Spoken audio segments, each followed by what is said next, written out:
Muito boa tarde, sejam todos muito bem-vindos, todas muito bem-vindas. É o Oração Ação. Esse nosso grupo de estudos, esse nosso ponto de convergência, de união, de fraternidade. Se correr o bicho pega, se ficar o bicho come. Mas a humanidade, o ser humano, foi aprendendo através das gerações que se juntar, o bicho foge. Esse é um dos grandes legados dos nossos ancestrais. Todos os animais de rebanho, e o ser humano é um animal de rebanho, aprenderam, às vezes a duras penas, que se juntar o bicho foge. Nós que estamos todos sob forte assédio de forças estranhas, densas, escuras, precisamos mais do que nunca, com o menor sofrimento possível, aprendermos essa verdade. Vamos nos juntar? Vamos formar e sustentar essa egrégora de boa vontade, de estudos, de desejo de melhorar-se pelo autoconhecimento, pelo conhecimento e pela prática do bem? Que assim seja. Seja muito bem-vindo, muito bem-vinda nesse sentido, e vamos ao nosso estudo de hoje. Hoje vamos estudar a questão das afeições entre seres encarnados e desencarnados. Há uma afinidade, há uma afeição entre nós e os espíritos? Como entender essa afeição? Vamos lá? Os nossos parceiros espirituais que estão estudando junto conosco, alguns deles, precisam tanto quanto nós mesmos entender essa relação, essa parceria, essa sintonia, inclusive para nos juntarmos cada vez mais, não apenas entre nós, mas com eles também. Muito bom. A primeira pergunta é a 484. Kardec pergunta assim: os espíritos têm preferência e se afeiçoam a determinadas pessoas? E a resposta é: os espíritos bons simpatizam com os homens de bem, ou com aqueles capazes de se melhorarem, abertos à melhoria, com boa vontade de se melhorarem.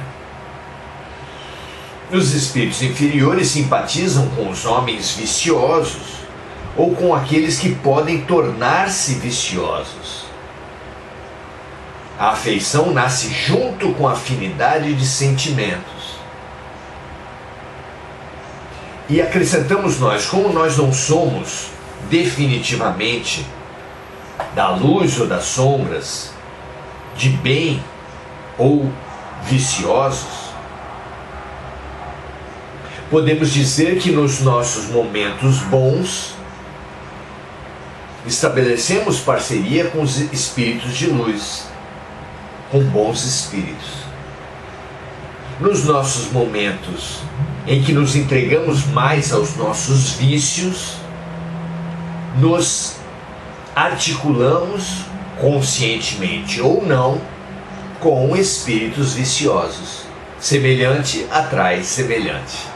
É a lei de sintonia que prevalece no mundo espiritual. Questão 485. Kardec pergunta: a afeição dos espíritos por determinadas pessoas é exclusivamente moral? A resposta vem assim: a verdadeira afeição não envolve o corpo físico.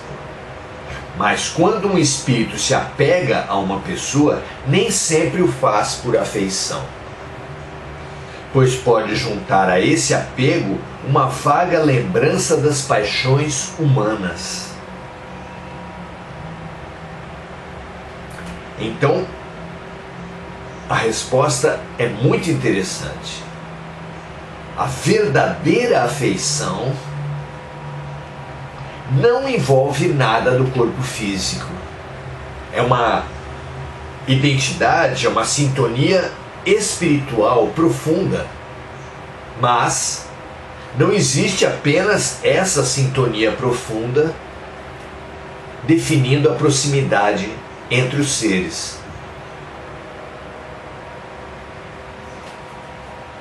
Há uma similaridade entre os vícios mesmo, as tendências dos espíritos desencarnados conosco. Por exemplo,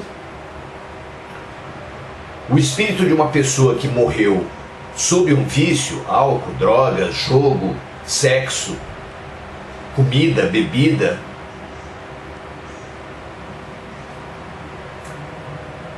esses espíritos, quando morrem, quando seus corpos morrem, a dependência física acaba porque não tem mais o corpo, mas a dependência psicológica, que é parte de toda dependência, o vício psicológico, que é parte de todo vício, permanece na cabeça. Disse sobre o sistema penitenciário aqui na Terra que a pessoa sai da cadeia, mas a cadeia não sai dela. E parafraseando para os vícios, isso também é verdade. A pessoa perde o vício físico pela falta de físico, pela falta de corpo, mas o vício não sai dela, se expressando ainda por uma necessidade psicológica de viver aquelas emoções, aquelas sensações, aquela intensidade que ele tinha quando experimentava a sua substância,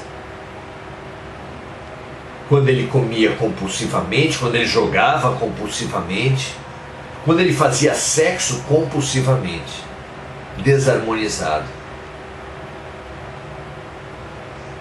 Porque nada de verdade é ruim por si. Nossos vícios se definem pela atitude com a qual nós os praticamos, nós nos relacionamos com esses hábitos. Então, para saber se a afinidade, se a afeição entre os espíritos por determinadas pessoas é exclusivamente moral, a resposta é a verdadeira afeição. Não envolve o corpo físico, mas quando um espírito se apega a uma pessoa, diferente apego de afeição, quando ele se apega, nem sempre o faz por afeição, pois pode juntar a esse apego uma vaga lembrança das paixões humanas.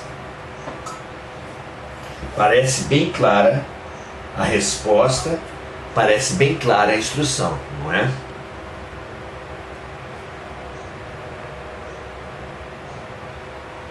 Questão 486, não. Questão número 488, vamos pular aqui.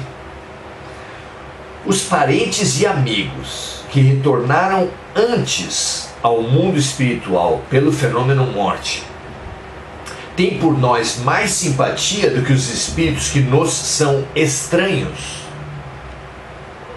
A resposta vem, sem dúvida, e quase sempre, como espíritos, eles protegem os encarnados. Essa proteção é sempre conforme a condição que dispõe para realizá-la. Então, os espíritos de nossos parentes e amigos que já faleceram têm por nós mais simpatia do que os espíritos que nos são estranhos. Não há dúvida disso. Mas nós podemos supor estranhos espíritos que na verdade não o são.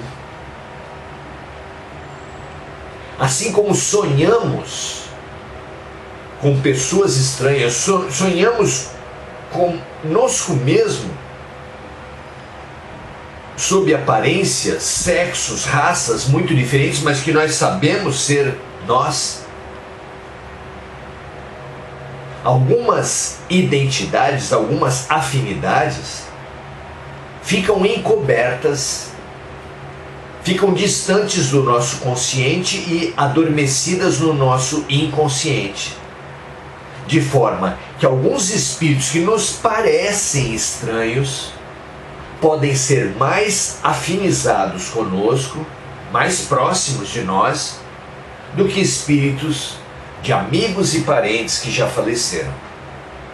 Mas espíritos que realmente nos são estranhos vão ter menos afeição por nós, necessariamente, do que os espíritos de nossos amigos e parentes afins.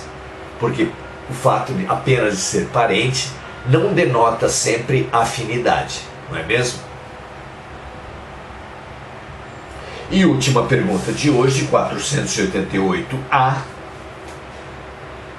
levanta a seguinte questão: os espíritos são sensíveis à afeição que temos por eles? Eles têm sensibilidade quando nós demonstramos afeição por eles? Vejamos a resposta. Sim, eles são muito sensíveis, mas esquecem daqueles que os esquecem.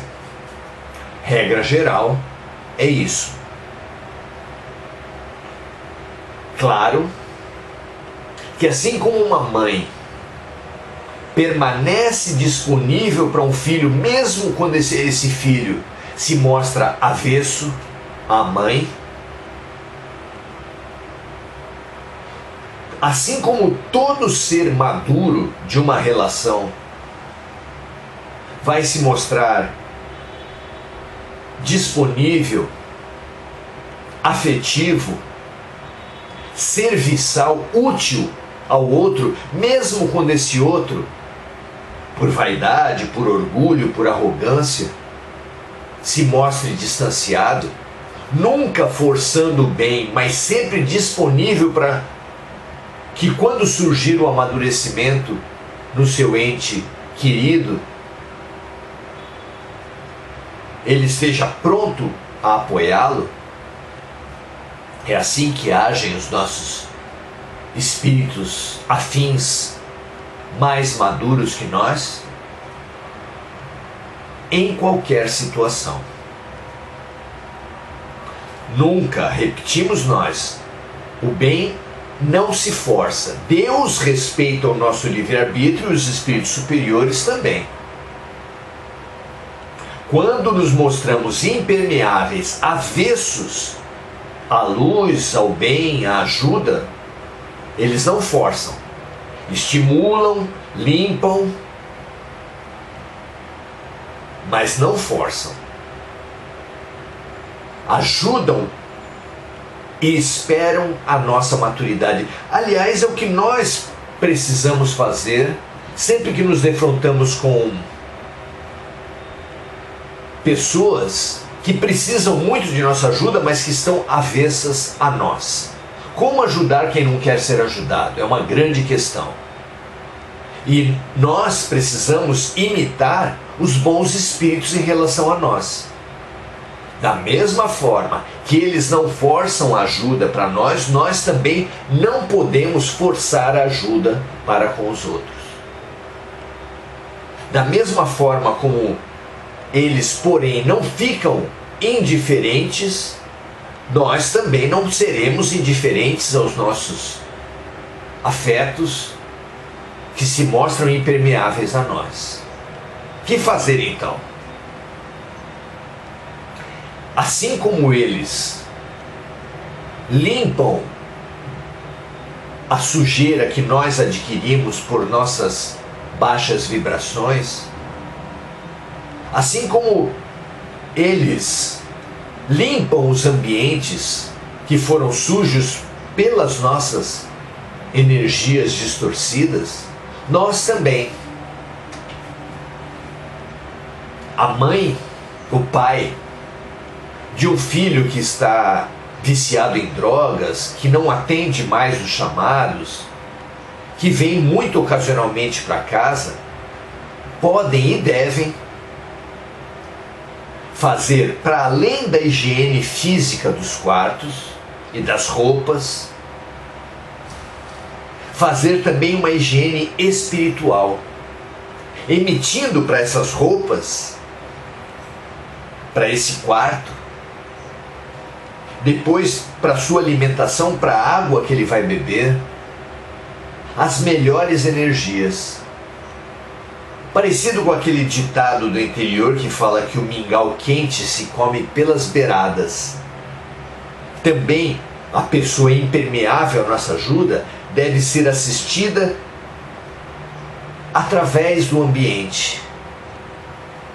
Se você quer ajudar sua família que se mostra avessa à dimensão espiritual, magnetize a água do filtro, a água da geladeira. Magnetize a roupa quando você for fazer a lavagem de roupa. Magnetize o ambiente da casa quando você for fazer a faxina da casa. E a comida. E todos os cuidados que você for ter com a família, imponha, estimule uma energia espiritual luminosa. Água mole em pedra dura, tanto bate até que fura. Se Jesus não foi capaz de transformar num passe de mágica a má vontade da humanidade, nós também não seremos. Mas nunca devemos desistir dos nossos entes queridos. No livro Confissões, Santo Agostinho diz que só aos 25 anos de idade ele se abriu para a luz, se abriu para Deus.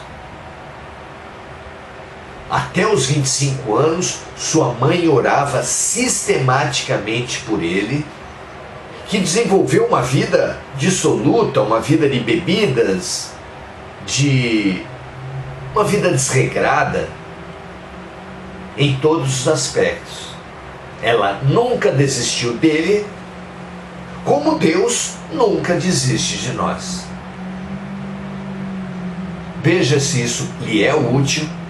Ajude mesmo quem não quer ser ajudado, sem jamais impor-se, mas sem jamais eximir-se. Não é? Nem imposição, nem omissão. Boas energias sempre. Que assim seja. Muito interessante esse nosso encontro de hoje. Amanhã falaremos sobre os males que afligem os espíritos que se interessam por nós. Se seriam males físicos ou morais. Vamos estudar se os espíritos se interessam pelas nossas infelicidades e pela nossa prosperidade. Continuaremos estudando essa relação nossa com os amigos espirituais, entendendo melhor o mecanismo como se dá essa relação. Fabuloso esse conhecimento, fabuloso esse estudo, pelo leque de possibilidades que ele abre para todos nós que estamos o tempo todo, permanentemente, sob influência espiritual. Já que estamos sempre sob influência espiritual, que vivamos essa relação com os amigos e até com os inimigos espirituais da maneira mais rica, mais benéfica para nós e para eles. Muito significativo, já contamos aqui, uma pergunta que foi feita para Chico Xavier se ele tinha obsessores. Ele falou sempre, o tempo todo, vários. E a pessoa que talvez tenha surpreendido com a resposta por imaginar que um ser tão avançado como Chico teria obsessores, uma pessoa que esquecer que nos evangelhos Jesus foi tentado por muitos dias por espíritos das trevas. Essas pessoas perguntaram: Chico, o que você faz para expulsar esses demônios, para afastar essas más influências? Ele falou: não busco afastar, não busco expulsar, mas eu convido os espíritos que me perseguem para todas as práticas positivas que eu consigo executar. No centro espírita, nos estudos, no trabalho de caridade na periferia. Convido sempre. Olha que sábio isso, porque o mesmo laço, a mesma ligação que o Espírito estabeleceu conosco para nos dominar, nós podemos utilizar para influenciá-lo. Pau que bate em Chico, bate em Francisco. Eles estão ligados mente a mente conosco, que recebam nossos melhores momentos, nossos melhores estudos, nossas melhores iniciativas, nossos melhores sentimentos. Pense nisso, é fundamental. Nós cativamos os espíritos de luz e das sombras. Nós somos eternamente responsáveis por aqueles que nós cativamos. Assumamos essa responsabilidade e ajudemos esses que querem nos prejudicar. Muito bom, um grande abraço a todos. Vamos saudar os amigos que estão aqui conosco hoje. Hugo Souza, gratidão para você também. Cardinho Oliveira, Marcos Magrelo, Mônica Silva. Muito bom ter você aqui, Mônica. Cristiane Silva, Marco Aurélio Trindade. A eternidade é a lógica do amor. E o amor é a lógica da eternidade. Não é, Marco? Mônica Silva, sempre desejando as melhores energias para amigos desencarnados e para amigos encarnados, que todos eles recebam a luz gerada nesses nossos estudos, nessa nossa fraternidade. Enir Cajazeira, Mônica Silva, já citamos, Marcos Magrelo também, Suzana Sasaki, Adelaide Dias, Andréa Santos, André Salvatore, Sandra Regina Linhares da Silva. A todos a nossa boa noite e o nosso convite por estarmos juntos também amanhã, nesse estudo tão importante. E se você entender que pode ser útil essa nossa live para amigos, compartilhe. Somos tão responsáveis pela fake news, pela energia ruim, pelas mensagens desesperançosas que nós compartilhamos, como também seremos homenageados pelas mensagens de luz que nós transmitimos. Um grande abraço, um grande prazer estar com todos vocês e até amanhã.